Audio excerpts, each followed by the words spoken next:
Bonjour à Yako, bonjour à Kaya et bienvenue à cette nouvelle audience du tribunal de l'actualité, votre rendez-vous quotidien de décryptage des faits et événements marquants d'ici et d'ailleurs.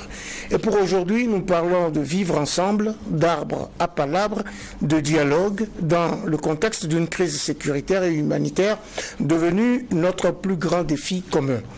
Et pour aborder cette question, le tribunal de l'actualité reçoit pour vous Philippe Savadogo, président de l'ONG Dialogue sans frontières. Bonjour Monsieur Savadogo et merci d'honorer notre convocation. Eh bien, bonjour chers téléspectateurs et bonjour chers membres du tribunal.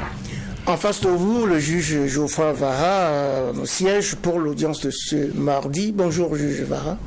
Bonjour président Tomondi, bonjour auditeurs et téléspectateurs.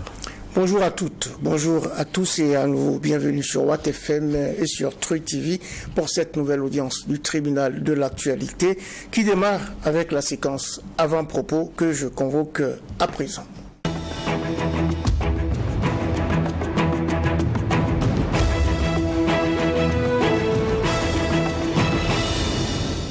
C'est la séquence avant-propos et je vois que le juge Geoffroy Vara est en train de compulser ses notes. Vous avez quoi pour nous ce matin? Oui, merci président. Deux avant-propos très rapidement. C'est vrai que peut-être hier vous l'avez un peu abordé. Il y a évidemment la fermeture de l'événement. On parle des fiscs qui sont derrière. Ça peut être en tout cas un fait, mais c'est un peu dommage parce que aussi c'est symptomatique de la dure réalité de la plupart des médias. C'est dire qu'il y a un sacerdoce derrière, mais aussi il y a un business, quoi qu'on dise. Mais on est dans un climat des affaires qui n'est pas simple. Ces médias-là vivent pour la plupart de publicité. Et donc, quand on dit publicité, c'est que la plupart des entreprises sont dans un contexte assez bien pour communiquer. Et aujourd'hui, quand on décide de greffer, c'est bien dans ce secteur-là qu'on greffe. Donc, la communication ne vient pas comme on le voudrait. Et ça met la plupart de ces entreprises dans des situations assez difficiles. Les médias, encore plus. J'ai une pensée forte, en tout cas pour l'événement. Et puis, quand vous regardez aussi, le contexte n'est pas bon. Moi, j'étais au Galien où on célébrait les journalistes ce jour-là, et c'est le matin qu'on avait fermé ce média qui a des journalistes chevronnés et qui font un bon boulot. Maintenant, derrière, il y a toute... j'entendais au mot à dire, certains justifier que la ligne éditoriale et ce qu'on couche sur papier là-bas dérange tellement que bon, c'est normal qu'on ferme. On ne peut pas utiliser en tout cas les fiscs pour régler ce genre de problème-là. Je pense que c'est gauche. Et penser que cela soit normal, c'est ne pas connaître vraiment bien les choses. Maintenant, j'ai dit j'avais deux avant-propos. Il y a aussi ce qui est en train de se passer au Sénégal. La quinzaine de morts déjà, des arrestations. 500. Quand on regarde ce qui est en train de se passer, ça fait vraiment peur. Peur à plusieurs degrés pour ce Sénégal-là qu'on ne veut pas voir tomber dans la longue liste des pays où il y a une armée qui est assise au palais présidentiel ou un militaire qui est assis au palais présidentiel. Je pense que ça, c'est pas la norme. Et ça, il faudrait qu'on le dise de façon très claire. Et ça ne permet pas au pays d'avancer. C'est des situations d'instabilité qui ne sont pas intéressantes. Maintenant, derrière, il y a la responsabilité de quelqu'un, c'est Macky Sall. Je pense qu'il a tout dans les mains. Il sait ce qui s'est passé avant. Lui et Ouad, il sait. Les Sénégalais ont eu le choix.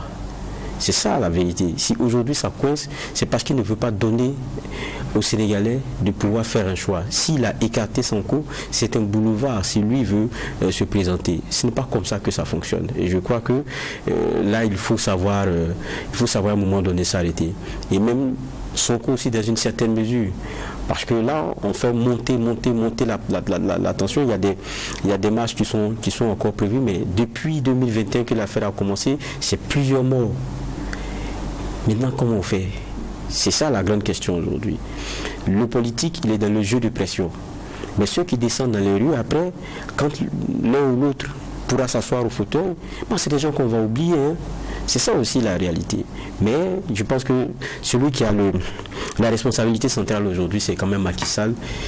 Il faut qu'il clarifie les choses concernant la suite, le concernant lui-même pour la présidentielle, et deuxièmement, qu'il permette à tout le monde de candidater sans qu'il y ait des gens de croc en jambe, parce que ce qu'on voit avec Sonko, ça pourrait y ressembler. En tout cas, c'était 2 avant-propos, une double ration d'avant-propos donc pour le juge Geoffroy Vara, et nous sommes dans la 2e audience du tribunal de l'actualité pour cette semaine. Nous parlons de dialogue intercommunautaire avec Philippe Savadogo, président fondateur de Dialogue sans frontières. C'est une ONG qui œuvre pour la promotion de la bonne gouvernance, de l'éducation à la culture, de la paix et au développement. Ancien délégué général du FESPACO, Philippe Savadogo, faut-il le rappeler, a été pendant 11 ans ambassadeur du Burkina en France avec accréditation en Espagne, au Portugal et au Vatican. Un représentant permanent de la francophonie auprès des Nations Unies à New York, celui qui a aussi occupé les fonctions de ministre de la Culture, du Tourisme et de la Communication, porte-parole du gouvernement, est aujourd'hui consultant international en soft diplomatie et relations publiques. Philippe Savadogo est donc notre convoqué du jour et nous entrons dans cette audience par des questions d'ordre général, Geoffroy Vara. Question d'ordre général, mais ça sera au regard du profil de notre convoqué du jour, qui est forcément très à l'aise sur les questions de diplomatie. On a eu droit, il n'y a pas longtemps, à un discours, celui du Premier ministre, la situation de la nation. On sait que le Burkina a fait des choix récemment concernant sa diplomatie. On parlait tout à l'heure de soft. Ça veut dire qu'il faut être lisse. En tout cas, nous, dans notre diplomatie, on a fait un virage qui se fait d'une façon assumée, comme le disait le Premier ministre. Mais est-ce que vous, je parle d'une personne de ressources, c'est celle que vous êtes, vous sentez que le choix, je n'ai pas dit qu'il est pertinent ou pas, mais est-ce que le choix, on sent les prémices déjà de retombées positives? Alors, je voudrais d'abord saluer tout le monde, avoir une pensée pieuse pour les personnes tombées au Sénégal, mais également penser à toute la dynamique qui se passe dans nos pays du Sahel. Les gens pensent que le Sahel, c'est 5 pays. Le SILS dit que c'est 13 pays. Mais le Grand Sahel, c'est une vingtaine de pays. Et comme un jeu de cartes, on a l'impression que le vent du désert est là et que beaucoup de choses tombent les unes après les autres. C'est donc dire que la dynamique de ce qui se passe, c'est aussi des crises et des faits de notre siècle, et nous devons toujours avoir une action, c'est la prévention. C'est anticiper sur la plupart des questions. Et lorsqu'on se retourne et qu'on regarde notre pays, le Burkina, on se disait nous étions partis bien classés dans le top 10 des pays où en tout cas la presse a bonne figure, mais aussi un Burkina qui avançait. Et il y a quelques mois, nous disions si nous pouvions rester dans la dynamique du Sénégal, qui restait comme un exemple. C'est donc dire que rien n'est jamais acquis à l'homme, ni à son pays, et que nous devons donc avoir des dirigeants sages, des dirigeants qui lisent dans le rétroviseur et qui regardent l'avenir d'un continent où 75% des jeunes ont moins de 30-35 ans. Et je crois également que la diplomatie, l'histoire de la diplomatie, on a toujours dit que c'est l'art de continuer la guerre avec d'autres moyens. Et ces moyens-là, c'est certainement le dialogue. Ces moyens-là, c'est élargir naturellement le champ des amis, mais c'est aussi toujours avoir des alliés.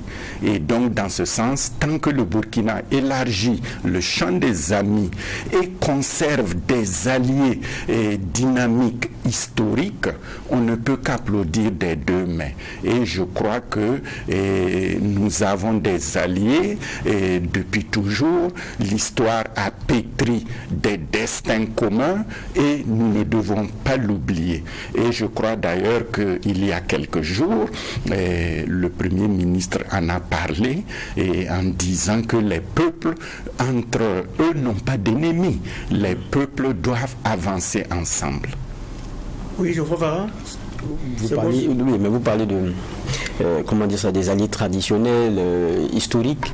Mais aujourd'hui aussi, il y a cette configuration qui fait qu'on est quelquefois dans des démarches binaires. C'est-à-dire, vous êtes avec moi, vous n'êtes pas avec lui. Si vous êtes avec lui, vous n'êtes pas avec moi. C'est un peu ça aussi, quelquefois, les blocs que nous avons. Et le Burkina les paie.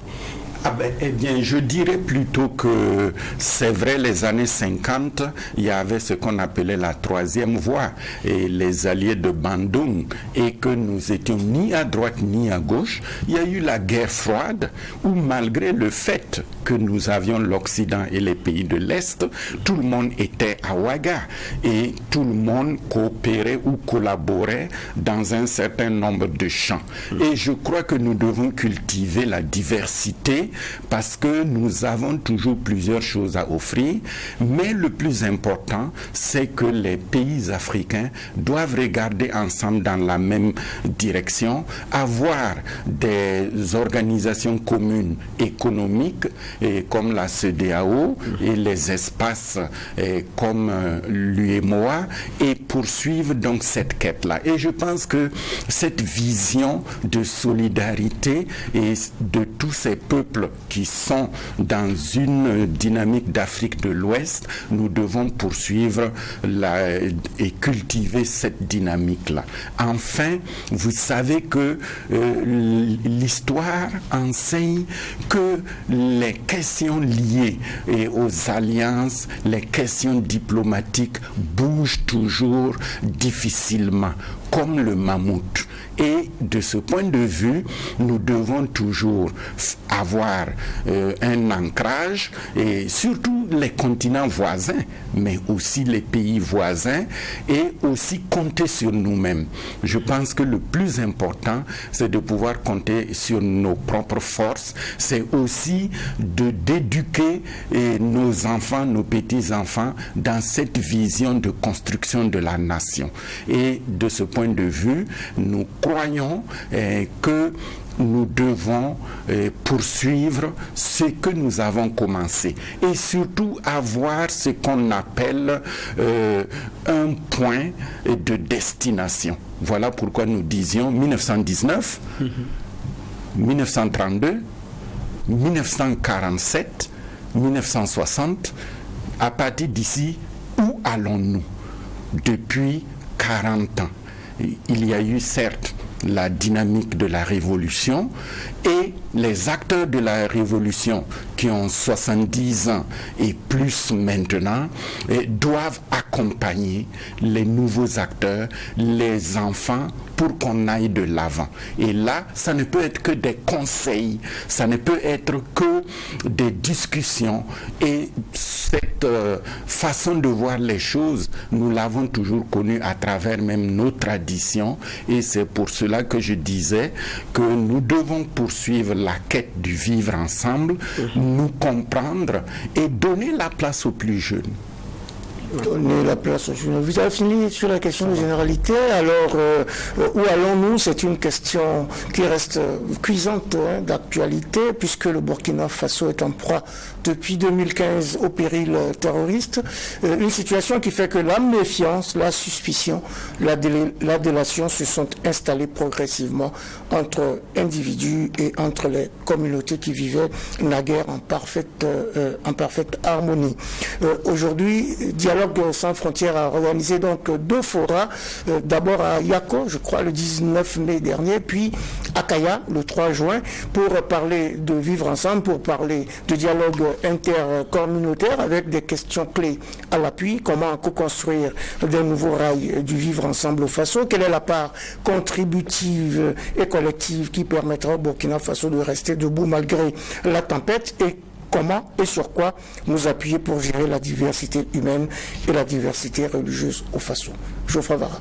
Je pense que la question, elle est centrale. C'est bien celle-là, même quand on prend vos documents. Comment et sur quoi allons-nous nous appuyer pour gérer la diversité humaine et la diversité religieuse de notre continent et du Faso? La question vous est posée. Alors, je dirais que nous avions des objectifs, comme je l'ai dit, jusqu'en 1960, 1980. Aujourd'hui, quelle est notre priorité? Je pense que nous vivons la guerre. Et même si elle est asymétrique, Et il faut simplement dire que lorsque nous sommes en situation de crise aiguë comme celle-là, il y a deux solutions et les alternatives restent les mêmes. D'abord, c'est l'union nationale. Et l'union nationale nous habite tous. Ensuite, c'est l'union sacrée. L'union sacrée, ce n'est pas des mots vides, ce sont des questions qui nous amènent à taire le maximum de malentendus pour d'abord gagner la guerre asymétrique, pour asseoir ce qu'on appelle la paix. Et nous devons donc être tous mobilisés et dans notre cas, nous sommes des fonctionnaires à la retraite qui n'avons pas plus à offrir que certainement les réflexions, mais qui savons aussi que l'avenir appartient aux plus jeunes. À partir de ce moment, toute initiative qui peut apporter un minimum de solutions, nous devons l'avoir. Voilà pourquoi, en nous asseyant, en écoutant par exemple le rapport des Nations Unies sur le Sahel, le Grand Sahel, nous savons qu'il y a 5 questions. Je ne vais pas les citer toutes, mais il y a un problème de gouvernance, et ce problème de gouvernance administratif dans les régions se pose avec acuité depuis toujours et même reste un frein au développement. Voilà pourquoi en nous réunissant dans une première dimension au nord avec l'administration du territoire et le premier juge de la décentralisation, en l'occurrence le ministre Boukaré Zungrana, ministre de l'administration territoriale, de la décentralisation et de la sécurité, nous avons parlé justement des questions liées à l'administration du territoire et aux administrateurs civils et les populations de base, les associations et les collectivités locales, les collectivités territoriales, mais aussi la chefferie coutumière, la chefferie traditionnelle, mais aussi les leaders religieux qui sont là et qui ont quelque chose à dire.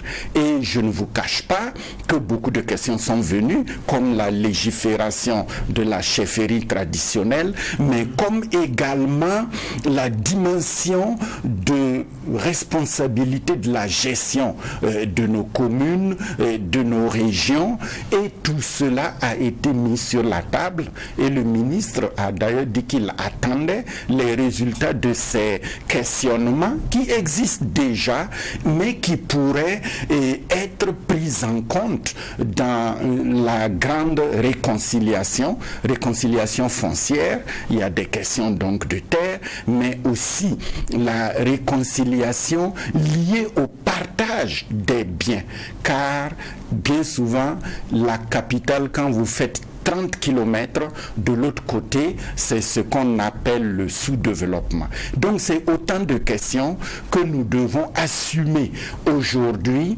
donner des directives, renforcer la colonne vertébrale de la gestion du développement en donnant à chacun une part de responsabilité. Donc pour nous, il est clair que nous cherchons des solutions qui puissent nous réunir et donner un potentiel de développement. Toujours avec l'axe la jeunesse, mais aussi le genre, les femmes, la productivité. Et je crois que je ne vais pas démentir notre slogan emprunté à un pape. La paix, c'est l'autre nom du développement. La paix, c'est l'autre nom du développement, Joufara. Et quand on lit un peu le contenu de vos documents, il y a une partie où vous tentez d'expliquer ce qui est en train de nous arriver. Vous dites qu'il y a une urbanisation rapide qui est en train de se faire, il y a un exode rural très fort, et on a donc une société nouvelle dans laquelle on n'a pas pu garder certaines valeurs. de tolérance, des mécanismes qui pourraient nous permettre de préserver ce qu'on avait de bon. Mais on a l'impression que c'est un peu, comment je vais dire cela, c'est devenu, c'est inéluctable. On est dans un cercle non vertueux. Et comment est-ce qu'on casse ça? C'est ça la grande question aujourd'hui. Chacun se lève le matin, bon, il va à ses affaires, et quelquefois le voisin, c'est pas trop son dada même de lui dire bonjour. Et puis chacun se confine dans sa petite vie, il préfère même pas que l'autre sache ce qui se passe. Même quelquefois, même le malheur, on ne le partage pas. Le bonheur même des fois aussi. C'est ça aussi notre réalité d'aujourd'hui. C'est vrai. Mais je vais vous dire une chose. Même au plus sombre de la nuit, l'aube est à portée de chemin. C'est vous dire qu'on ne peut pas s'asseoir dans une situation et dire il n'y a plus rien à faire. Nous devons plutôt nous lever et dire également quelquefois combien nos populations sont diversifiées. Depuis la nuit des temps, la Haute-Volta au Burkina Faso et avant, c'est un carrefour. Et ce carrefour des peuples du désert, du Sahel et des régions environnantes ont toujours traversé le Burkina. Et nous ignorons quelquefois qu'en fait, nous sommes du même génome, que nous sommes des frères et sœurs. Et c'est pour ça quelquefois, il faut le rappeler. Rappeler quand on dit il faut savoir d'où l'on vient pour savoir où l'on va, c'est de comprendre que quand on dit Silmi Monsé, c'est des Monsé et des Silmi ici. Quand on dit par exemple que les Moussi de Yako par exemple parlent du Gourou Moré, ils parlent du Gouroussi et du Moré, mais c'est les voisinages, c'est tout un ensemble de choses.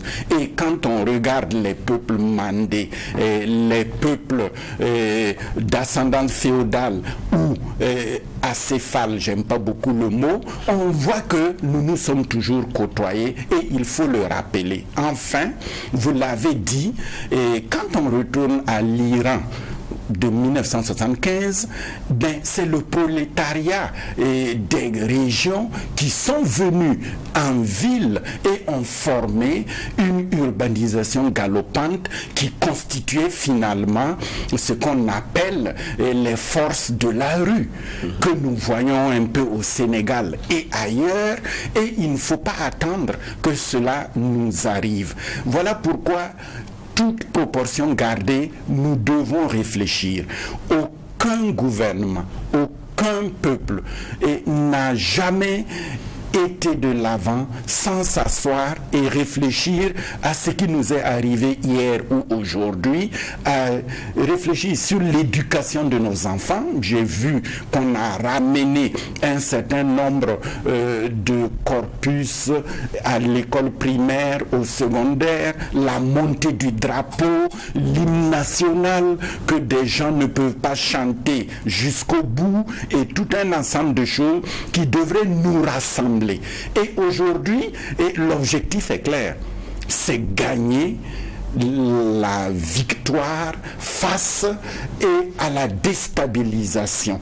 Et cette déstabilisation-là, nous ne devons pas penser que nous sommes seuls. Voilà pourquoi nous avons expliqué que, par exemple, la dimension civilo-militaire a toujours existé, même dans nos traditions. Il y a eu toujours des discussions et que on peut s'asseoir et discuter et comprendre que si 10 personnes peuvent évacuer un village de 25 000 personnes, nous devons avoir d'autres stratégies. Mais nous ne devons jamais oublier qu'un pays, une nation est constituée de forces qui peuvent réfléchir, qui peuvent accompagner et qu'il y a la dynamique de celui qui tient la tête et qui doit mener jusqu'au bout la victoire pour que tout le monde retrouve cette quiétude-là. Donc encore une fois, Dialogue sans frontières travaille dans une dimension de promesse de gouvernance, mais aussi d'une justice restaurée. Nous avons expliqué comment la justice et les réformes doivent nous aider à légiférer dans la justice et de manière équitable. Et que quelquefois, les problèmes qui sont nés, c'est aussi le fait qu'il y a eu des jugements où on n'était pas satisfait, où il y avait peut-être un vainqueur et un vaincu, et que la justice coutumière peut aussi aider dans un pays où tous les mécanismes ne sont pas ouverts et qu'il y a encore des pouvoirs comme le pouvoir, je l'ai dit, coutumier, mais le pouvoir traditionnel, le pouvoir religieux qui peuvent nous aider. Et quand vous voyez la foi aujourd'hui, comment elle est développée, que ce soit du côté des religions du livre ou ailleurs, on sent que les gens veulent qu'on restaure la confiance. Philippe Savadogo est président fondateur de l'ONG Dialogue sans frontières et donc il est notre convoqué de ce jour pour cette audience du tribunal de l'actualité. Oui, Choufa Wara, vous vouliez continuer? Tout à l'heure, vous avez revisité donc on va dire le pacte culturel de non-agression, dit qu'il faut le revisiter, le raviver. Et il y a d'autres questions, par exemple le dialogue civilo-militaire que vous évoquiez tout à l'heure. Bon, en tout cas, pour l'instant, le maître mot, c'est dialogue, on n'en veut pas, on ne veut pas en entendre parler. Mais là, bon, ce n'est pas, je ne sais pas qu'est-ce que vous mettez dans civilo-militaire, mais quand on dit dialogue, ce n'est pas le moment, c'est avec l'ennemi d'en face. Voilà. Maintenant, comment on contourne avec les communautés, parce que tout à l'heure vous disiez c'est quelques personnes qui viennent faire fuir des milliers de personnes, comment le dialogue peut résoudre ces choses-là avec quelqu'un qui n'a pas peut-être une oreille attentive à un quelconque message? Alors, vous voyez, quand on parle de dialogue aujourd'hui, les gens se trompent beaucoup de sémantique. Ce que nous avons fait, par exemple, ces 2 dernières semaines, c'était vraiment un dialogue entre le gouvernement, les gouvernants et les populations. Et quand on dit, par exemple, les communautés, nous avons la chefferie coutumière traditionnelle, mais nous avons aussi les leaders religieux, et nous avons d'autres formes d'associations qui discutent entre elles. Et ce n'est pas seulement l'autre. Et je voulais aussi dire que la question du dialogue civilo-militaire, elle est en route. Elle est en route parce qu'on a des volontaires aujourd'hui qui ont des stratégies de protection de nos villages et de nos régions avec des gens d'armes, des gens dont la profession c'est la défense de la patrie. C'est déjà un dialogue fécond parce qu'il y a ceux peut-être qui connaissent les voies et les sentiers et il y a ceux peut-être qui connaissent l'art effectivement de la riposte. Voici des cas de dialogue et pour gagner. Il y a aussi ceux dont vous avez parlé, la négociation ou la médiation. Elle a toujours été discutée. Un médiateur ne peut pas être accepté de 2 parties quand il n'a pas ce qu'on appelle lui-même une capacité de dissuasion. On en a toujours parlé. Ça voudrait aussi dire que le dialogue, il est progressif, c'est-à-dire qu'à partir du moment où les gens parlent aux oreilles de beaucoup d'autres personnes, nous voulons déposer les armes et c'est entendu. Et quand on doit déposer les armes, on doit regarder ce qu'il y a dedans. Donc je crois que un chef, je m'excuse, dira toujours que le dialogue, c'est pas pour aujourd'hui. C'est certainement plus tard. Et plus tard avec nos propres conditions. C'est une interprétation théorique que je fais, mais je voudrais aussi ajouter que l'art de la diplomatie, c'est de continuer la guerre avec d'autres moyens, c'est-à-dire des discussions. Et c'est pour cela que l'on estime que quelquefois la résolution n'est pas uniquement d'un conflit, c'est pas uniquement de gagner la guerre. On gagne la guerre avec une bonne position qui impose la paix avec ce qu'on appelle une carte et des discussions. Et donc tous les peuples du monde le savent, que même les signatures des accords quelquefois ont été signés dans un train entre deux régions et ont été aussi quelquefois signés avec une recomposition du monde, et que pour nous, nous ne sommes pas dupes, et il faut que nous apprenions, comme les anciens, à lire entre les lignes. Voilà. Et gagner, c'est burkinabé. Oui, lire entre les lignes, dites-vous, M. Savadogo, mais il y a aussi le poids des mots, et là, les mots sont éloquents. On a tendance à croire qu'on célèbre beaucoup plus l'élégance du verbe, des mots, de la parole, que celle de l'action. Face à ces enjeux de notre temps, dites-vous, nous devons résolument maintenir la culture de tolérance, les mécanismes du vivre ensemble dans la diversité de nos expressions culturelles et confessionnelles, ciment d'une nation en devenir. C'est quelque chose qui se dit depuis longtemps. Qu'est-ce qu'on fait pour changer les mentalités, les comportements, pour effectivement impacter ce processus de retour à la normale vers le vivre ensemble dans la paix? Eh bien, c'est d'abord que vous sachiez qu'il y a un mot qu'on appelle réforme. Les réformes ne s'arrêteront jamais dans la vie d'une nation ou même d'une famille. C'est donc dire que la quête permanente d'une nation, c'est d'abord garder le moral, c'est d'abord compter avec tout le monde, et c'est aussi penser nos erreurs et penser l'avenir de nos enfants en disant que 3 500 000 en 1960, c'est 30 millions en 2023, et que nous ne pouvons plus considérer certaines choses comme avant. Enfin, nous parlons du 4e pilier, si vous voulez, et de la transition. C'est certainement la réconciliation et le vivre ensemble. Et il y a des chantiers qui n'ont jamais été, j'allais dire, clôturés. Et pourquoi? Parce qu'il y a une raison, et il y a aussi le désaccord des uns et des autres. Et pour moi, je pense que ce que nous faisons, ça peut être aussi la diplomatie des petits pas.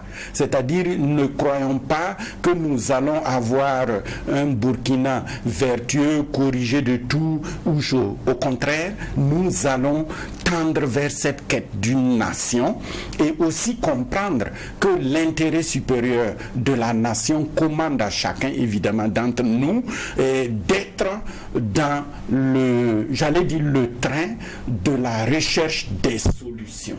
Et quand, vous savez, vous quittez Ouaga pour aller à Yako ou à Kaya, beaucoup de gens vous appellent et disent gardez beaucoup de prudence, etc.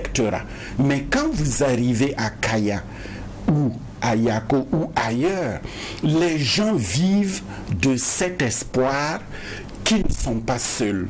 Et que quelquefois voir Geoffroy Baha à Kaya, c'est aussi un sentiment de solidarité. Voilà pourquoi ce que nous disons, nous ne sommes pas le Messie, mais nous ne pouvons pas nous asseoir et suivre l'ombre dans un fauteuil de retraité face donc à des situations. Et chacun peut apporter sa pierre. C'est surtout ce que je veux dire.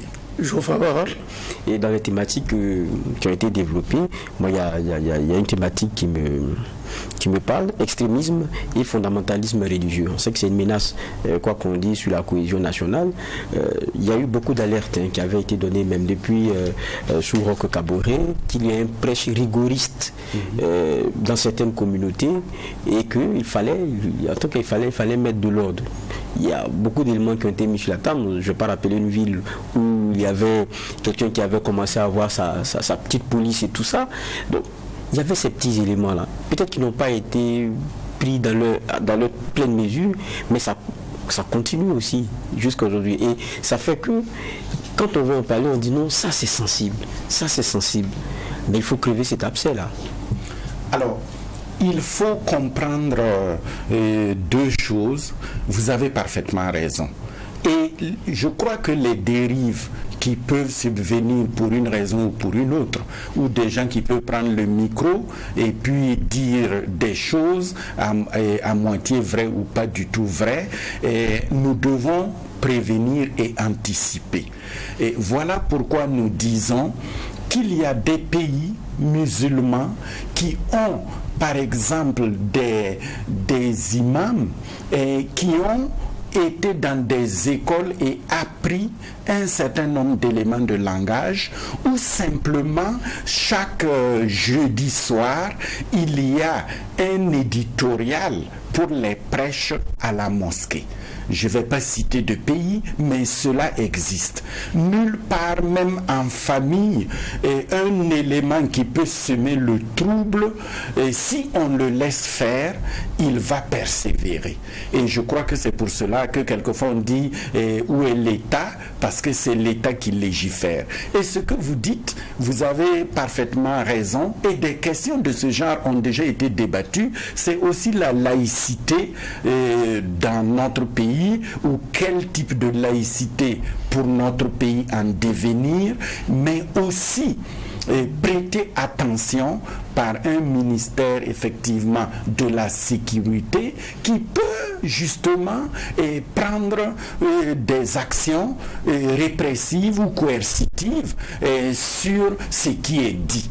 Mais voilà autant de choses qui nous disent que dans la réconciliation, à la recherche de cette réconciliation-là, nous devons mettre dans la poche tout un ensemble d'éléments. Et vous venez donc de toucher une question comme le dialogue interreligieux, et qui fait que quelquefois il y a des vagues, mais il y a même le dialogue intra-religieux. Entre une même religion, il y a des dispositions et des malentendus. C'est donc dire qu'il nous faut continuer à dire que les religions enseignent la tolérance et enseignent la joie de vivre, le vivre ensemble, et que quelquefois, pour ce que j'ai lu, et à la Mecque, le prophète avait des gens qui gardaient la Kaaba, qui n'étaient pas musulmans, et il ne les avait pas imposés d'avoir la même religion que lui. Et il y a eu aussi les grandes fêtes qui se passaient à la Mecque à l'époque du prophète, où les mosquées servaient de logement aux gens qui n'étaient pas de la même religion et vice-versa.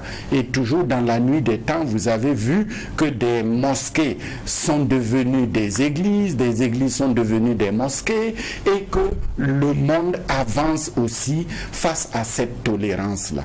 Donc je conviens avec vous, mais nous disons que la paix, c'est l'autre nom du développement.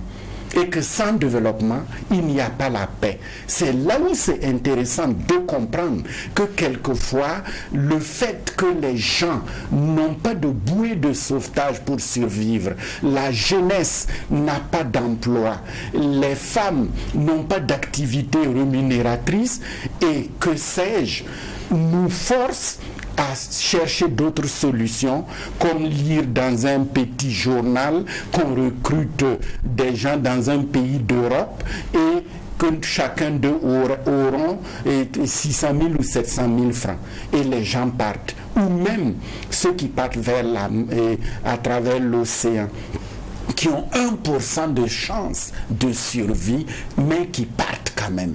C'est donc dire que même les phénomènes comme ce que nous lisons à Dakar, où le prolétariat urbain prend la rue, c'est lié aussi au développement, c'est lié à des questions nodales du développement. Voilà pourquoi nous disons qu'il faut que nous continuions à penser notre développement, penser nos savoir-faire, donner à manger ici et là-bas, et développer également tous nos grands chantiers et nos potentiels comme Bagré et ailleurs. Et enfin, la mobilité des fonctionnaires. On ne peut pas prendre la carrière à Ouaga et puis faire 30 ans à Ouaga, alors qu'avant, nos parents étaient déjà à Batié et avant les indépendances, ils ont terminé à Fada, à Tenkodogo, à Kupela, à Dori, etc.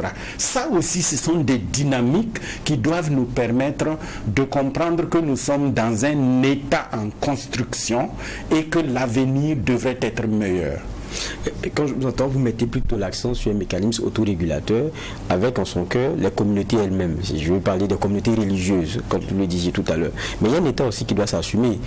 Je le disais, pour prendre le cas de la période sous Roch Kaboré, certains disaient qu'il y a des prédicateurs rigoristes qui ne sont pas acceptés ailleurs parce qu'il y a de la vigilance, qui entrent au Burkina et qui prêchaient. Ils ne venaient pas à Ouagadougou. C'est les zones où qui sont occupées aujourd'hui là. C'est là-bas qu'ils partaient prêcher et on les laissait faire.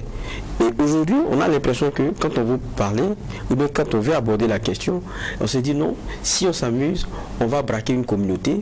Et on sait, c'est un peu genre de grands électeurs, c'est des influenceurs, c'est comme ça qu'on va les appeler aujourd'hui. Et donc ça fait qu'on cajole. Alors que c'est pas eux qui sont, c'est pas eux qui sont le problème. C'est d'autres personnes qui ont un prêche rigoriste et qui n'a rien à voir avec l'enseignement. Mais là, il y a un État qui regarde, qui laisse faire très souvent. Voilà d'ailleurs pourquoi nous disons que la gouvernance, l'État est d'abord responsable.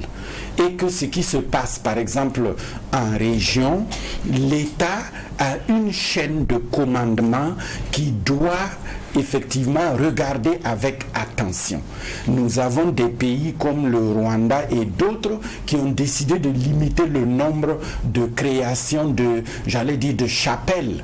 Et les gens ont applaudi parce qu'on ne peut pas continuer indéfiniment à vivre ou à voir des gens vivre d'escroquerie et aussi de malgouvernance face à un peuple en déshérence. Et vous avez parfaitement raison de le dire. Et quand nous parlons de convoquer l'État dans un forum, et c'est justement de discuter et de dire qu'est-ce que nous allons faire demain et de notre capitale région, chef-lieu de région, et si nous n'avons même pas les mécanismes pour sévir.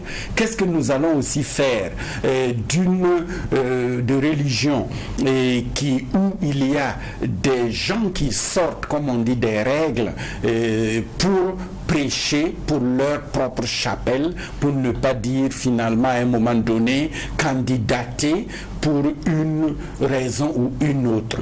Et je crois que c'est pour ça que j'ai abordé la question de la laïcité en disant que dans toutes nos familles, nous avons toutes les religions et que le problème ne doit pas être de continuer à cultiver peut-être un communautarisme comme en Europe ou en France, qui n'a pas porté des fruits. Donc, je crois que vous avez parfaitement raison et nous attirons l'attention. Nous sommes des lanceurs aussi d'alerte à notre façon. Et moi, je peux mieux discuter avec mes oncles qui sont Peul, qui sont Yarcé, que d'autres personnes ou que l'État. Voilà pourquoi nous parlons quelquefois de personnes ressources en disant que nous devons utiliser tous les mécanismes et que si par exemple mon ami Geoffroy peut m'introduire quelque part dans une communauté au Burkina ou ailleurs, ben je suivrai vos pas parce que les gens savent que nous venons en amis. Et ce sont ces types de questions. Quant au pacte culturel de non-agression, ça nous a appris que partout, toutes nos communautés, nos 62 nationalités là, sont là et que quelquefois nous nous méprenons. Nous avons parlé tout à l'heure de chefferie coutumière, mais les gens disent mais et la chefferie traditionnelle, c'est pas la chefferie coutumière, c'est pas du tout ça, et c'est des nuances. Donc autant de choses qui devraient nous permettre d'avoir un éclairage, mais aussi de comprendre que personne ne viendra conseiller et les gouvernants et nos enfants à notre place, et que qu'il pleuve ou qu'il neige, le Burkina doit rester et doit avoir une quête c'est cette nation que nous voulons et dont nos devanciers ont fait leur part et que nous devons faire notre part avec aujourd'hui nos enfants que nous devons accompagner et en pensant aux petits-enfants. Et donc cette période-là de crise, pour moi, ça me rappelle les tsunamis. Le crise veut dire tsunami. Mais tsunami, il y a espoir et rebondissement pour aller plus loin. Donc pour nous, la prise de conscience là, c'est pas seulement quand tout va bien, mais ça doit être aussi quand tout va mal et que les clignotants sont au rouge et que nous devons tous prendre conscience de cette situation. Il y a aussi l'autre point, parce que j'ai dit, pour les points qu'on dit souvent sensibles, tout à l'heure j'abordais donc le premier point, c'est la religion. Il y a l'autre aussi, l'ethnicisme. Très souvent, il y a des clichés. Non, le pouvoir là, c'est aux mains des temps. Et c'est des éléments qu'on entend de plus en plus, alors qu'on sait que c'est des éléments clivants. Et à un moment donné, ça impacte aussi la question de la cohésion sociale. C'est vrai, vous avez raison. Je vais vous donner un cas. Par exemple, il y a 4 jours à Kaya, nous avons fait notre conférence. Nous avons commencé en français. Après, nous avons fait les traductions. Et ces traductions, évidemment, c'était en moré et en fulfulde. Parce que toutes les communautés qui étaient venues de Dori, du Yaga et ailleurs, c'était le principe que nous ne pouvons pas ne pas faire les traductions dans les langues de nos participants du jour, des acteurs du jour. Voilà pourquoi nous disons qu'il est vrai que ces questions-là existent, mais il ne faut pas que nous les exacerbons. Il ne faut pas que nous tapons notre poitrine et dire que ce pays appartient à un tel et un tel. Et nous devons anticiper. Olo kama mfeka foinyana kan kakanka korsirike. Yari yinga la tourne torsnin kam fa ti gom ya gonsgo. C'est ce qui veut dire un bambara dont je n'ai que le vocabulaire, que nous devons faire attention à tout dans nos éléments de langage. Ce qui veut dire aussi que nous pouvons parler, mais faisons toujours attention. Aguari, ça veut dire en gourmanche, est-ce que tu comprends? Voilà, c'est un peu ça. Et je crois que il y a 10 ans, 15 ans, quel gouvernant parlait moré dans son discours, dans ses éléments de langage? Aujourd'hui, on n'a pas besoin on doit vivre cette dimension-là avec conviction. Et pour moi, je crois que nul n'est plus intelligent que l'autre, mais nous devons comprendre que ce que nous apprennent nos communautés, c'est-à-dire les mariages intercommunautaires au Burkina, c'est tous les jours, mais les mariages interreligieux, il y a même une association, c'est tous les jours. Donc nous devons faire aussi de cette question-là une question prioritaire. Et ça doit s'écrire. On écrit une constitution, on écrit également les règles et on dira toujours à tel ministre ou à telle personne, parlez le gourmanché que vous avez appris parce que c'est utile et ça renforce l'esprit. Et donc je crois que le Sinanguya dont on parle, les parentés à plaisanterie ou le rakiré, c'est un peu ça. Et je vous disais tout à l'heure que j'ai la chance d'avoir ma famille maternelle où il n'y a que 90% de musulmans et aussi qui sont des Yarcé. Quand je pars, il n'y a pas de salam alaikum. Parce que quand je viens, le salam alaikum est déjà prononcé parce que c'est leur enfant. Et c'est pas parce que je porte un nom de Philippe ou quoi, mais c'est tout simplement parce que j'appartiens à leur famille. Et nous devons poursuivre ces quêtes-là. Voilà pourquoi d'ailleurs la Semaine nationale de la culture qui a eu un grand succès, c'est aussi lié à ça. Les communautés s'expriment, se rencontrent, fraternisent. Et on doit toujours créer ce genre de situation. Il n'y a pas uniquement le maquis pour se défouler. Alors, on est sur la dernière ligne droite de cette audience avec Philippe Savadogo, président fondateur de Dialogue sans frontières. Je vous ferai une toute dernière préoccupation, mais rapide. Et c'est vrai que le but, à la fin de ce que vous initiez, c'est de sentir que ceux qui sont là repartent avec d'autres dimensions, c'est dire renforcer ce vivre ensemble, comprendre que bon, c'est mieux de rester sur ce qui nous unit, parce qu'on a des choses qui nous divisent, mais sur lesquelles il ne faut pas mettre l'accent. Est-ce que vous sentez qu'il y a cette appropriation de ce discours-là à la fin? 40 secondes. Absolument, parce que toutes les communications qui ont été faites par d'éminents personnalités en Maoré, en Fulfulde et en français seront en fait éditées.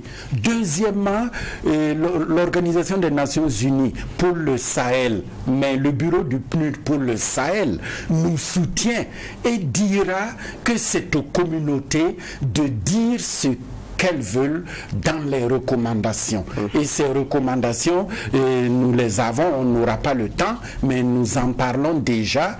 Et les fondations Ansaidel et aussi le gouvernement qui nous a redit qu'il attend les recommandations. Je veux parler du ministre de l'administration territoriale, de la décentralisation et de la sécurité, mais également de Madame la ministre en charge de la réconciliation, et nous fait chaud au cœur parce que chacun doit apporter sa petite pierre. Chacun doit apporter sa petite pierre, et ces forats sont sans doute utiles, s'inscrivent dans une dynamique plus large, si j'ai bien compris. Ainsi s'achève cette audience du tribunal de l'actualité qui a évoqué des questions liées au nécessaire dialogue intercommunautaire au Burkina avec Philippe Savadogo, président fondateur de Dialogue sans frontières. Merci, Monsieur Savadogo, d'avoir honoré notre convocation. Merci beaucoup. Merci, juge Geoffroy Bara. Merci, président. Et merci aux équipes techniques de réalisation, ainsi qu'à vous tous, auditeurs et auditrices de Watt FM, téléspectateurs et téléspectatrices de Truy TV, pour votre attention et pour votre fidélité. Courage à toutes nos forces combattantes et prenons soin les uns des autres en gardant à l'esprit que l'homme vaut plus par ce qu'il est que par ce qu'il a. Le tribunal de l'actualité vous retrouve demain, mêmes heures, mêmes antennes, avec un maillet toujours aussi juste, incisif et sans complaisance.